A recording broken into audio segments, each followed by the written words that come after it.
Hello, I'm Danielle Wise, and this is Bob Maguire, and we're income property advisors. And today we're talking about some pet tips that owners should consider before renting to someone with a pet. And today's our second tip. And Bob, Yeah. do you want to take it away? Yeah. So thanks, Danielle. The last vlog that we had, we talked about kind of the outside area for pets, and what's kind of best practices depending on what the property type is that you live in, whether it's single family or a condo.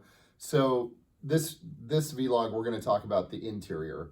So there's also some things to understand too with pets, and typically, like a property manager like us, we handle a lot of apartments, we handle a lot of different types of real estate, and so the pet thing in Southern California is a big deal. Everybody seems to have a pet. I would say of the properties that we rent, whether it's a Class A apartment building that's potentially, an investment-owned type asset, or if it's even a smaller mom and pop owned building, pets are constantly being brought to us. So the interior of the property is what everyone's worried about the most, right? Exactly. And flooring is a really important thing to consider. So right now, carpeting is going out, and it's going out at a pretty fast pace. And across our portfolio, nearly every single turn that we do, we're replacing flooring on those turns, and we're going to either an EVP, which is a vinyl plank, or we're going to some type of a laminate, depending on the building that we're in and what the building can handle. So if you're going to allow pets and you're going to have carpeting, you have to take a pet deposit. You can take a pet deposit in California in one of two ways. You can take pet rent, or you can take a deposit that is a reasonable deposit for wear and tear and damage that could potentially occur from a pet. Which I guess is a third tip. But back to the flooring, if you're telling me is that if you have carpet, you should probably not consider a pet, or you should be in the position to replace it when that tenant leaves.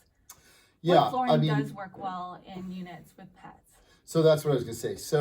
So you definitely want to consider, what's going to be best for the unit and what type of a pet you're bringing in.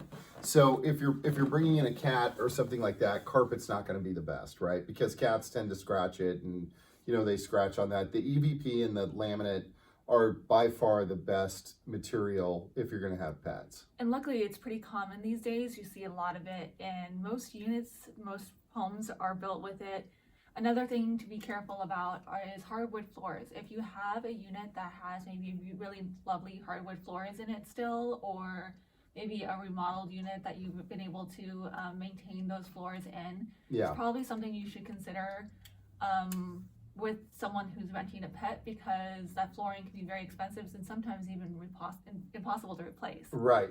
The other thing is that if you're in a situation and you've been waiting for a tenant, and a tenant shows up and they have a pet, and that pet is a service type animal, and you have carpet in your unit, now would be the time to consider replacing flooring. And that's a hard thing to go through, right? If you've been waiting, your income's down, things like that. But the long-term value of having that type of flooring and not having to worry about it again on each turn, having to clean carpet, having to determine if the tenant has a pet, who's getting charged for what. Not that it really matters. We would just charge straight up for the carpet cleaning. But at the end of the day, it's those types of things. So if we're talking about flooring, ideally a hard surface flooring is going to be always your best bet. Right. So either a laminate, an EVP, even possibly a tile if that's something that you have in your unit. Which we get in Southern California. So some places do have tiles, some have laminate, some have EVP. If you're in a position and you can afford to change it out, and this goes across whether you have a pet or not, our recommendation is to always go to a vinyl plank if you can.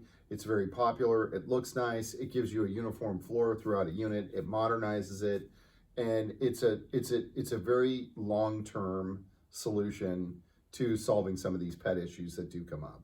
Okay, wonderful. Thanks so much. Yeah.